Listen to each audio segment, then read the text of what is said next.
Ngayong buwan na to'y pabalik na yung kapatid ko at iilang bahay lang yung pagitan namin sa titirhan nila. Nandun yung pakiramdam na baka maulit-ulit na hindi imposibleng gawin nila ulit yon ng asawa ko.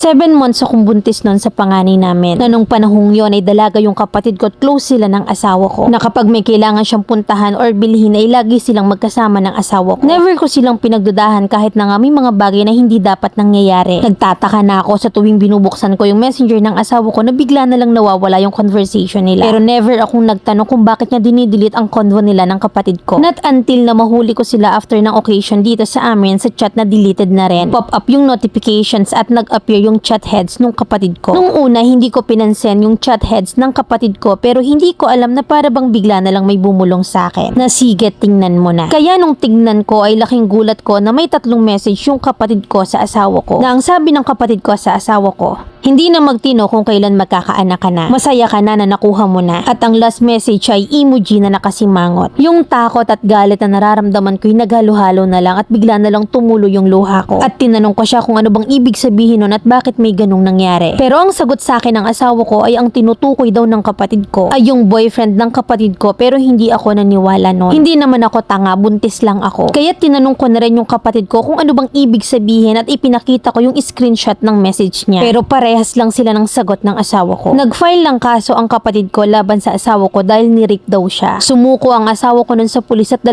araw siyang nakulong. February 14 ay nagdesisyon ng korte na lumaya ang asawa ko kasi iniatras ng kapatid ko yung kaso. And yes, pumayag ako na bumalik siya sa amin para na rin hindi masira yung pamilya namin na kahit na nga wala na rin akong tiwala sa kanya. Ngayon nga ay meron na kaming 2 anak at may anak na rin ang kapatid ko. At hanggang ngayon yung asawa ko hindi pa rin mawala sa isip niya yung kapatid ko na kahit na hindi niya sabihin yun sa akin or aminin niya sa akin, ramdam na ramdam ko yun. Ngayong buwan ay pabalik na ulit yung kapatid ko at ang asawa niya dito sa lugar kung saan kami nakatira. Iilang bahay lang din ang pagitan ng bahay namin sa titirhan nila. Doon ako natatakot na pakiramdam ko na baka maulit-ulit at hindi imposibleng gawin nila ulit yun. Lalo na nga't alam ko na ginusto nilang dalawa yung nangyari sa kanila. Mami Lens, ano ba yung dapat kong gawin dahil litong-lito na ako at lahat na lang ng bagay ay kinagagalitan ko. Letter sender, Mirna.